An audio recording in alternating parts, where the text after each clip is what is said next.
अस्सलाम वालेकुम जी। मैं इस वक्त अभी पहुंचा हूं अपने दोस्तों के पास ड्यूटी करके, और अभी ये देख रहे हैं कि ये दो बंदे काम पे जा रहे हैं।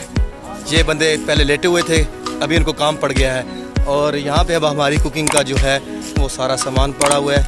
और ये देख रहे हैं, ये लकड़ियाँ साथ लेके आए हैं। यहाँ पर अपनी कुकिंग हो रही है। यहाँ पर हमारा जो है वो बीफ तैयार हो रहा है, और यहाँ पर जो है हमारा राइस तैयार हो रहा है। और राइस जो तैयार कर रहे हैं ये हैं जी कौन, हसनैन भाई। और ये मौला अब्दुर्रहमान नुमानी साहब जो हैं वो आंखें मीची हुए।